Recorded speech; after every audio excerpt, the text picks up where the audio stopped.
오늘 사도행전 8장의 말씀을 가지고 위기 가운데 주시는 은혜라는 말씀 제목으로 여러분들과 말씀 나누도록 하겠습니다. 여러분, 오늘 요즘에 많이 듣는 단어가 있습니다. 코로나 전에도 그렇고 코로나 이후에 또 많은 사람들이 듣는 단어가 있는데, 그게 바로 위기라는 단어예요. 위기. 여러분, 어떤 분은 지금 우리가 겪고 있는 이 위기가 진짜 위기가 아니라 앞으로 다가올 위기가 진짜 위기다, 우리가 상상할 수도 없는 그런 위기가 반드시 온다, 반드시 올 거다라고 그런 이야기들을 많이 합니다. 그 얘기를 들으면 들을수록 여러분 항상 절망적으로 이렇게 느끼게 됩니다. 근데 여러분, 우리가 반드시 기억해야 할 것은 뭐냐면, 그 가운데에서도 우리 하나님은 살아계시고 지금도 역사하시는 줄 여러분 믿으시길 주님의 이름으로 축복합니다. 저희 교회 성도님, 집사님 한 분이 계시는데, 제가 집사님의 간증을 제가 간접적으로 이렇게 알게 됐어요. 그래서 잠깐 나누기를 원합니다. 우리 집사님의 친정 아버님이 계세요. 그 친정 아버님은 예수를 믿는 분이 아니시고 교회를 한 번도 다녀본 적이 없으세요. 근데 친정 아버님이 암에 걸리셨고, 그리고 여러 가지 수술을, 암보다도 먼저 수술을 해야 될 것이 많이 있는 거예요. 그래서 이제 고관절 수술을 또 하고 하셨는데, 너무 이제 통증이 심하고 고통스러운 그런 가운데, 그러니까 완전히 절망 가운데 있어요. 예수를 알지 못하고 복음을 듣지 못했으니까 이 집사님이 친정 아버님 위해서 또 기도 제목을 또 나누기도 하고 공동체에 또 나누기도 하시고, 그래서 매일 병원에 가셔서 기도하셨는데, 이 친정 아버님이 병원에서 어느 날 잠깐 낮에 주무셨다가 깨서 하시는 말씀이 뭐라고 말씀하셨냐면, 예수님을 만나셨다라는 거예요. 꿈에 예수님을 만나셨대요. 예수님이라는 분이 나를 따라오면 내가 아프지 않게 해주겠다고. 그래서 믿음으로 따라갔는데, 얘기하는 거 들어보니까 천국인 것 같아요. 천국에 이런 예배당 같은 데에서 많은 사람들이 예배를 드리고 있다. 그러니까 집사님이 해석하기는 그게 예배였던 거예요. 여러분, 천국에 가서도 우리가 예배를 드립니다. 새벽 예배도 있고 금요일 예배도 있고 낮 예배도 있는데, 천국 가서도 우리가 항상 예배를 드려요.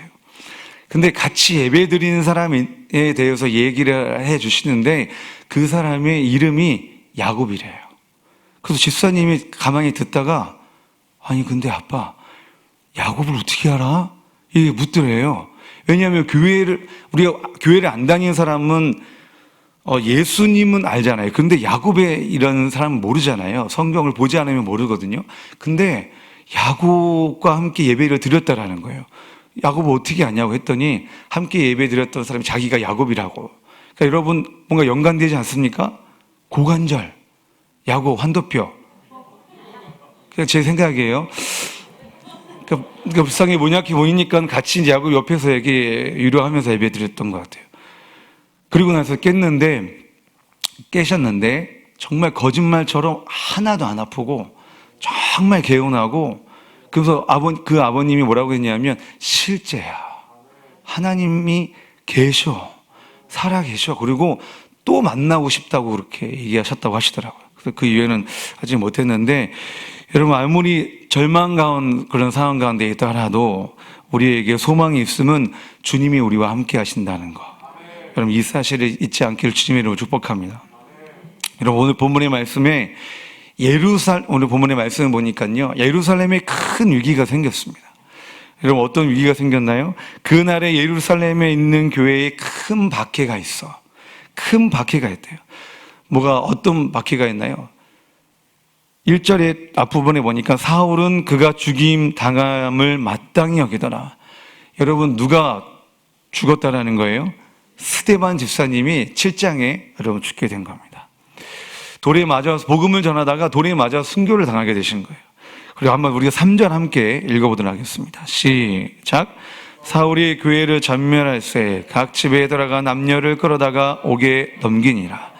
여러분, 사울이라는 사람이 교회를 어떻게 하고 있다는 거예요?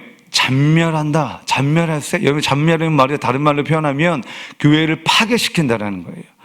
여러분, 만약에 이 당시 저와 여러분들이 이 당시에 신앙생활하고 했던 성도라면 여러분 어땠을 것 같으세요? 교회를 전멸하고 내 옆에 있는 우리 집사님이 옥에 갇히게 되고 내가 알고 있는 권사님이 복음을 전하다가 돌에 맞아 죽는 순교하는 일이 막 일어난다. 제자강성교회 일어난다. 어떠실 것 같으세요? 제가 10몇 년 전에 태국에서 단기선교 사역할 때 비슷한 경험을 했거든요. 소수민족 아이들과 날마다 축구를 하는데 태국 청년들이 술을 먹고 2명이 담을 넘어와서 시비를 거는 거예요. 그래서 현지 사역자에게 멱살을 잡고 갑자기 때리기 시작하는데 담을 넘고 우르르 넘어와서 수십 명의 사람들이 우르르 넘어와서 그 사역자를 막 때리기 시작한 거예요. 근데 저는 그때요, 정말요, 거짓말 안 하고 도망가고 싶었어요. 소수민족 아이들이, 여자애들, 사역자들 있었는데 정말 그때 도망가고 싶었어요. 너무 무서운 거예요, 그때. 근데 경찰이 와서 총을 쏘고 막 도망가고 할 때 제가 맨 처음에 때렸던 태국 그 청년을 제가 제압을 했어요. 그래가지고 경찰서에 가서 조사를 받는데도 두려운 마음이 들고 끝나고 이제 집에 돌아가서도 그날 잠을 자려고 하는데 잠이 안 오는 거예요. 왠지 아세요? 시골이거든요. 완전히 시골이고 소수민족 사역은 할 때 많은 선교사님들이 어려움을 당한대요. 갑자기 습격을 하거나 막 그런 경우 생긴다고. 그러니까는 혹시 습격하러 오지 않을까? 그리고 제가 그 다음날 한동안 동네를 다닐 때 걸어가다가 뒤를 돌아보고 그랬어요. 왜냐하면 혹시 태국 청년들이 뒤에서 저에게 해코지하지 않을까. 제가 이래봬도 좀 연약한 사람입니다. 정말 무서웠거든요. 근데 여러분, 그러니까 예루살렘 성도들은 얼마나 무서웠을 것 같으세요? 죽는 일이 있고 잡혀가는 일이 있고 실제가 일어나니까. 근데 1절의 마지막 부분을 보니까 우리 함께 읽겠습니다. 마지막 부분. 큰 박해가 있어 사도 외에는 다 유대와 사마리아 모든 땅으로 흩어지니라. 여러분, 사도 외에는 모든 성도들이 유대와 사마리아와 모든 땅으로 흩어졌습니다. 여러분, 떠오르는 성경 구절이 있죠. 사도행전 1장 8절. 성령이 너에게 임하시면 너희가 권능을 받고 예루살렘과 온 유대와 사마리아 땅끝까지 이르러 내 증인이 되리라 하시니라. 8장 1절 말씀하고 1장 8절 말씀하고 들린 거 아니죠? 8장 1절과 1장 8절하고 연결이 되는 거예요. 그러니까는 이루어진 말씀이 8장 1절에 이루어진 말씀인 거예요. 흩어졌다. 그러니까 여러분, 박해를 받고 두려워서 도망간 게 아니에요. 도망간 게 아니라 딱 증인되기 위해서, 복음을 전하기 위해서 흩어졌다는 것입니다. 본문 4절 말씀 함께 읽도록 하겠습니다. 시작. 흩어진 사람들이 두루 다니며 복음의 말씀을 전할세. 아멘. 여러분, 흩어진 사람들이 도망가서 숨고 가만히 있는 것이 아니라 뭐였다라는 거예요? 복음을 전할세. 하나님의 말씀을 전했다라는 거예요. 여러분, 위기 가운데, 이런 핍박 가운데 성도들은 흩어져서 복음을 전했다는 것입니다. 큰 박해를 받고 흩어진 예루살렘 모든 교회 성도님들이 사명이 바로 복음 전하는 것에 있다라는 것입니다. 우리 제자강성교회 우리 모든 성도님들도 이런 위기 가운데에서 복음을 전하는 은혜의 통로가 되시길 주님의 이름으로 축복합니다. 큰 박해로 인해서 흩어진 성도님들이 복음을 전하러 간 지역이 바로 하필이면 사마리아 지역이었어요. 여러분, 본문 5절 말씀 함께 읽도록 하겠습니다. 시작. 빌립이 사마리아 성에 데려가 그리스도를 백성에게 전파하니. 여러분, 사마리아 사람들, 우리가 성경을 통해서 여러분 잘 아시죠? 사마리아가 어떤 곳인지. 여러분, 마치 우리 한반도처럼 남과 북으로 이스라엘 나라가 갈라진 적이 있었어요. 그래서 남쪽은 남유다가, 북쪽은 북이스라엘이 이렇게 있었습니다. 그래서 북이스라엘의 수도가 바로 사마리아 땅이었어요. 북이스라엘이 아수르에 의해서 멸망당하고 아수르가 북이스라엘 남은 백성들과 다른 인족들과 섞여서 살게 했어요. 인종 혼합 정책을 하게 된 겁니다. 왜 이렇게 했냐면 그들의 정체성을 파괴하기 위해서 그런 거예요. 정체성을 파괴하기 위해서, 그래서 서로 섞어서 살게 한 것입니다. 그 섞어서 산 지역이 바로 사마리아 지역이라는 것이에요. 혼혈 민족이 된 것이죠. 그래서 남유다도 바벨론에 의해서 멸망당하고 70년 후에 포로 귀환을 해서 뭘 했습니까? 성전을 건축을 하게 되는데, 그때에 사마리아 사람들이 내려와서 뭐 하는 거예요? 우리도 같이 돕겠습니다라고 내려온 거예요. 여러분, 뭔가 어떤 일을 할 때에 누가 나에게 도와준다고 하면 싫은 사람이 어딨겠어요? 좋잖아요. 감사하잖아요. 너무 고마운 일이잖아요. 그런데 포로에서 돌아온 사람들이 뭐라고 얘기합니까? 거절을 하는 거예요. 너희는 우리와 상관이 없다. 너희는 우리와 상관이 없어. 돌아가. 라고 거절을 합니다. 여러분, 사마리아인들 입장에서 보면 여러분, 거절감 당했으니까 기분이 어떻겠습니까? 그리고 유대인들이 자신들을 볼 때 어떻게 봅니까? 벌레 보듯 보니까 혼혈인, 너희는 피가 섞였어, 더러워, 아주 불결해, 이렇게 대하니까 여러분, 감정적으로 좋지가 않는 거죠. 신약에 와서 예수님과 수가성 여인과의 대화를 보더라도 유대인과 사마리아 사람들은요, 서로 상종하지 않은 것을 우리가 알 수 있습니다. 그러니까 여러분, 그들에게 복음을 전한다는 것은요, 여러분, 쉽지가 않는 거예요. 근데 초대교회 7 집사 중에 한 사람인 빌리 집사가 그들에게 복음을 전합니다. 사마리아 사람들이 어떤 반응을 보였을까요? 6절 말씀 함께 보도록 하겠습니다. 시작.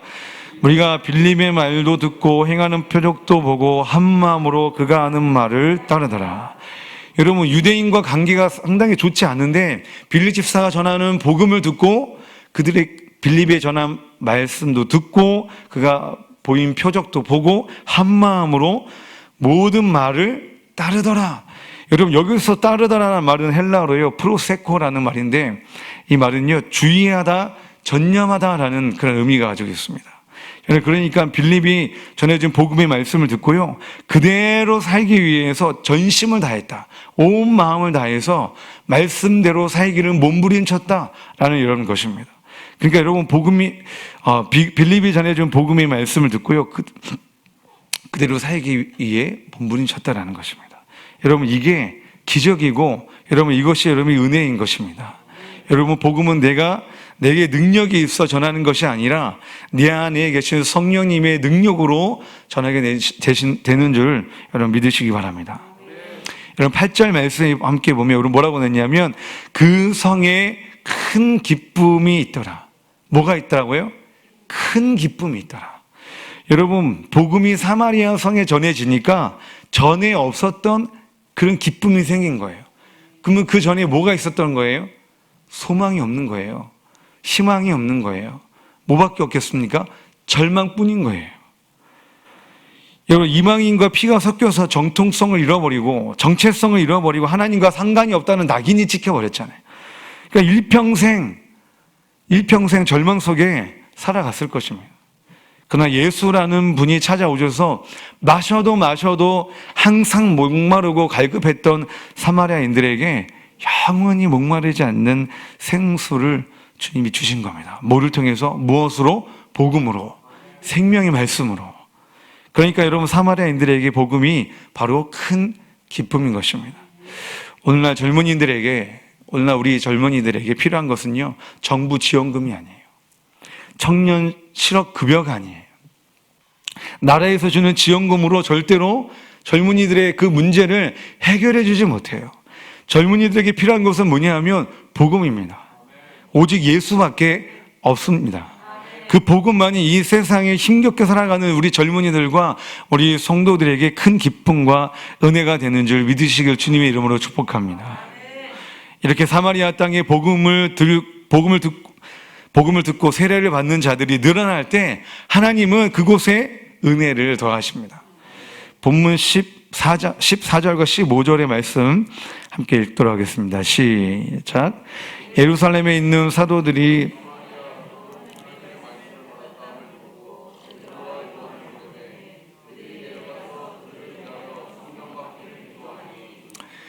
여러분, 하나님이 어떤 은혜를 더하십니까? 누구를 보내시는 거예요? 베드로와 요한을 보내주셨어요. 여러분, 충분히 빌리 집사도 잘하고 있잖아요. 사역을 잘하고 있는데 메인 사역자를 하나님이 그들에게 보내시는 거예요. 그래서 한 번도 사마리아 사람들이 들어보지도 못하고 경험하지 못한 성령을 받게 합니다. 17절 말씀. 이에 두 사도가 그들에게 안수함에 성령을 받은지라.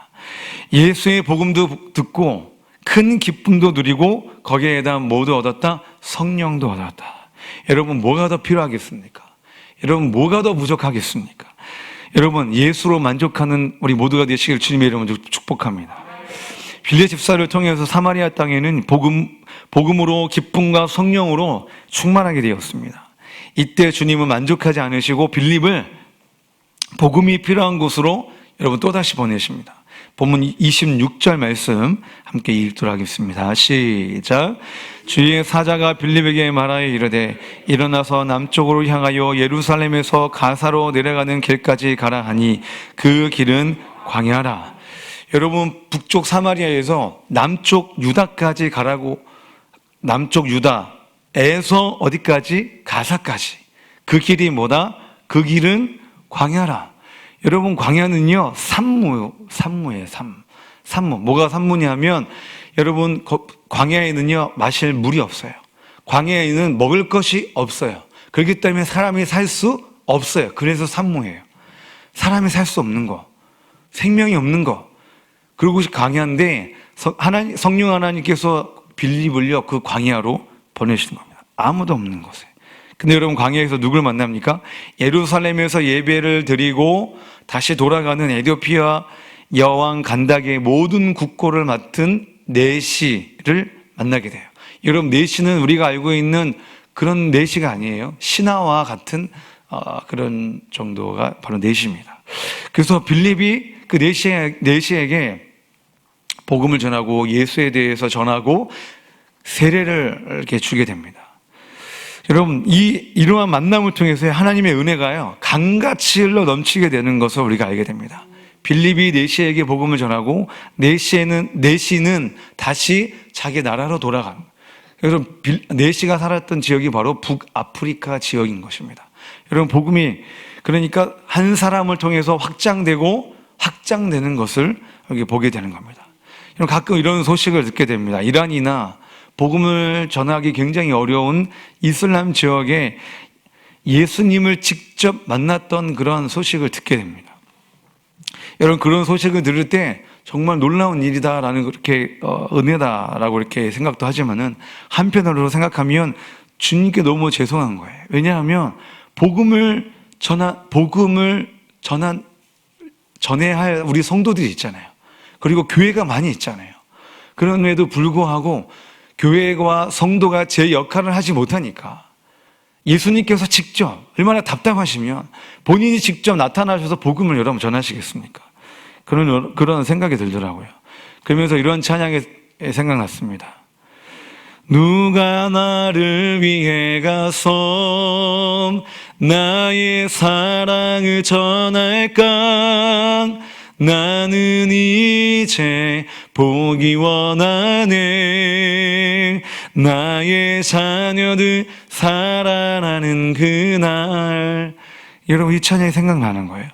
여러분, 이 찬양을 할 때 여러분 우리가 이렇게 반응했으면 좋겠습니다. 우리 한번 따라해 볼까요? 주여, 내가 여기 있사오니 나를 보내소서. 여러분, 우리 주님도 저와 여러분들을 위해서 생명을 전하셨어요. 생명을 저와 여러분들에게 주셨어요. 그렇기 때문에 저와 여러분들도 복음을 위해서, 하나님 나라 위해서 우리의 삶, 우리의 생명, 우리의 삶을 다 주님께 드려야 할 줄로 믿습니다.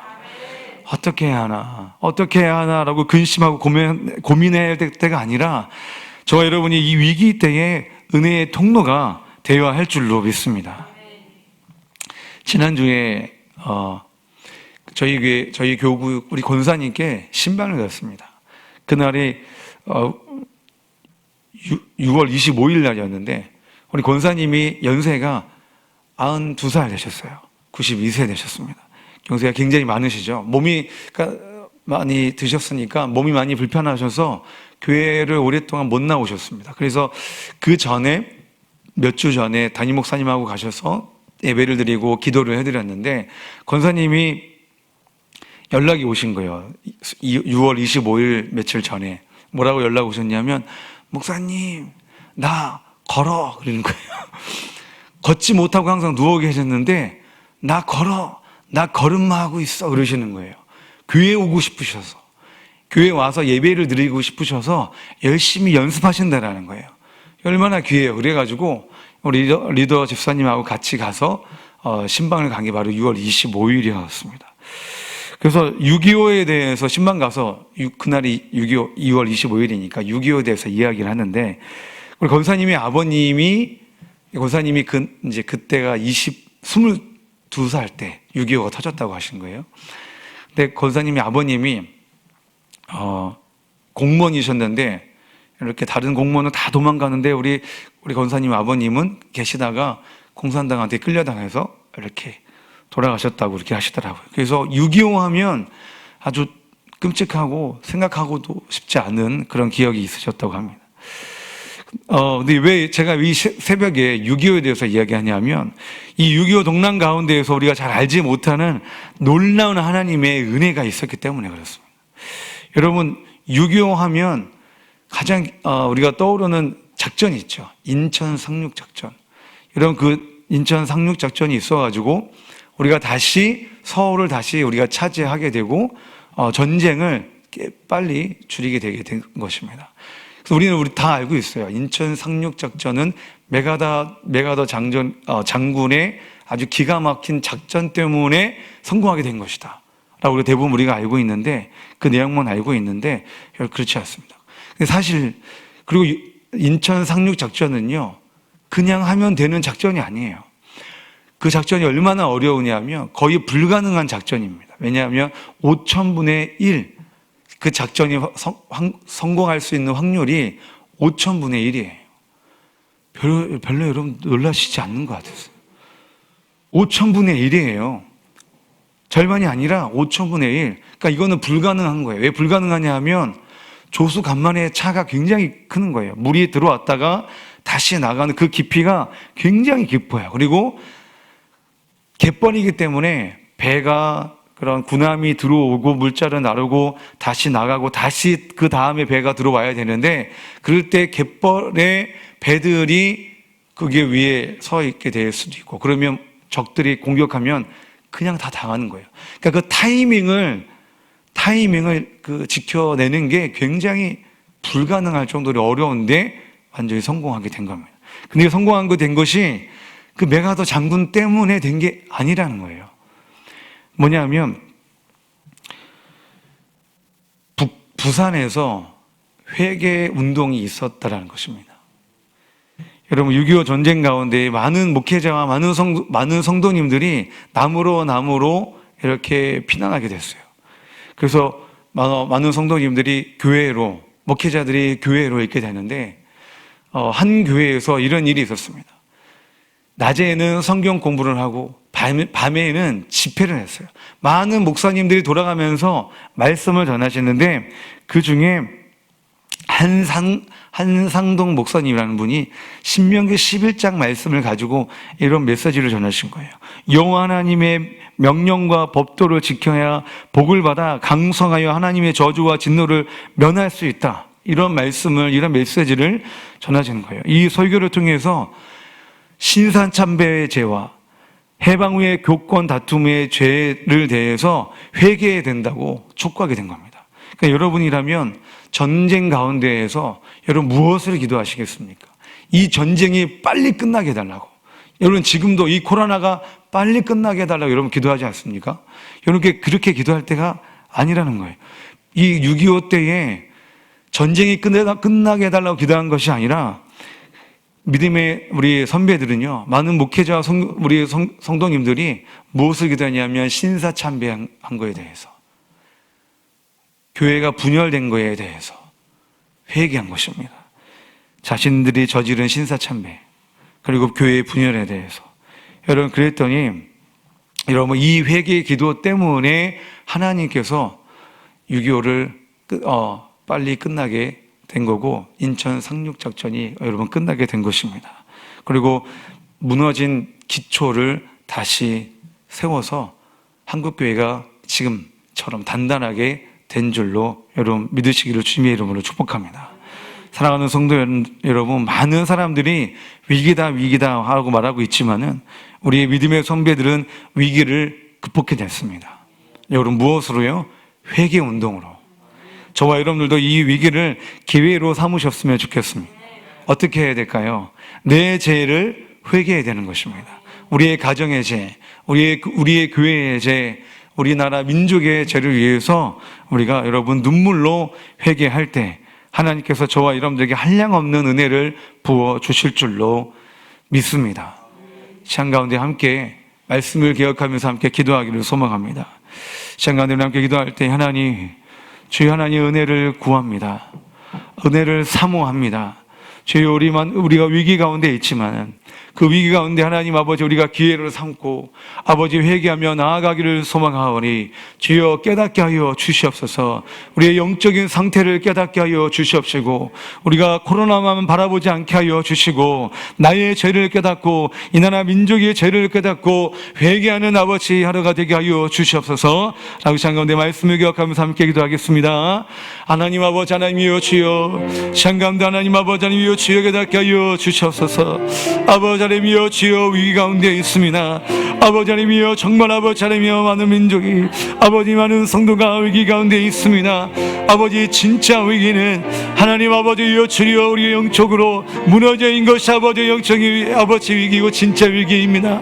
하나님 아버지여 주여 깨닫게 하여 주셔서 우리가 아버지여 주여 우리의 상황을 바라보고 어찌나 아버지 위에 있을 때에 아버지 하나님이여 주여 지금도 아버지 곳곳에서 아버지 복음을 듣지 못해 죽어가는 영혼들이 얼마나 많이 있는지 아버지 하나님이여 그들에게 우리가 필요한데 아버지여 주여 아직도 복음을 듣지 못해 죽어가는 자들이 많이 있는데 주여 우리가 그들을 아버지 볼 수 있는 눈을 허락하여 주시옵소서. 믿음의 눈을 들어 주를 보게 하여 주시옵시고 믿음의 눈을 들어 죽어가는 영혼들을 바라보고 그들에게 아버지 복음을 증거하는 입술 낼 수 있도록 하나님 은혜하여 주시옵소서. 아버지 하나님이여 주여 무엇보다 주여 영적인 우리의 상태를 깨닫기 원합니다. 영적인 아버지 나의 상태를 아버지 깨닫기 원합니다. 아버지 무너져 있는 아버지 우리 한국교회의 아버지 상태를 깨닫기 원합니다. 주여 참되게 회개하게 하여 주시옵소서. 아버지 온전히 사랑하지 못하고 아버지 용서하지 못하고 주여 아버지 위여 주여 성도의 역할로 그리스도인의 역할을 잘 감당하지 못했던 우리 아버지 회개하오니 주여 하나님 아버지 용서하여 주시옵소서. 이 위기가 어디서부터 왔는지 하나님 나로부터 왔음을 우리 한국교회로부터 왔음을 아버지 깨닫고 회개하며 나가게 하여 주시옵소서. 오 하나님 아버지 응답하여 주시옵소서. 아버지 하나님 아버지 하나님 감사합니다. 하나님 아버지 하나님이여 주여 이 위기 가운데에서도 하나님께서 우리에게 은혜를 베풀고 계심을 우리가 깨닫습니다.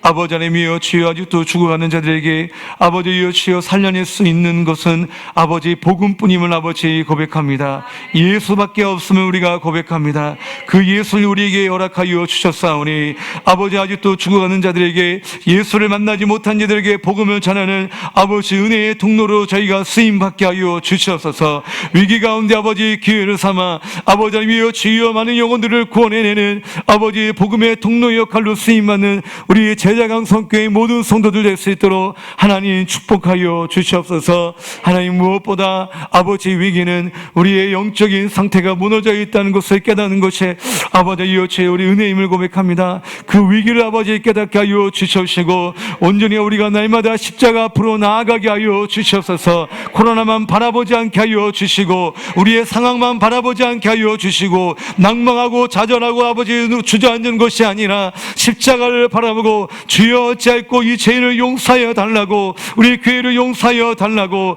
이 나라 민족을 용서하여 달라고 회개하며 나아가는 우리 모두가 되게 하여 주시옵소서. 감사하며 이 모든 말씀 예수님의 이름으로 기도드렸사옵나이다. 아멘. 주여 주여 주여 하나님 하나님 아버지 하나님 용서하여 주시옵소서. 아버지 위기입니다. 아버지 위기입니다. 내가 하나님 앞에 온전히 서 있지 못하고 아버지 하나님 아버지 앞에 믿음으로 나아가지 못합니다. 주여 내 역할, 복음을 전해야 역할, 아버지 예수 그리스도의 역할, 아버지 빛과 소금의 역할 오절히 간절히 감당하지 못합니다. 아버지 맛을 잃어버렸습니다. 빛을 아버지 여치여 잃어버렸습니다. 하나님 회복하게 하여 주시옵소서. 주여 아버지 용서하여 주시옵소서. 주여 회개하며 나아갑니다. 회개하며 나아갑니다. 주여 하나님 아버지 주여 용서하여 주시옵소서.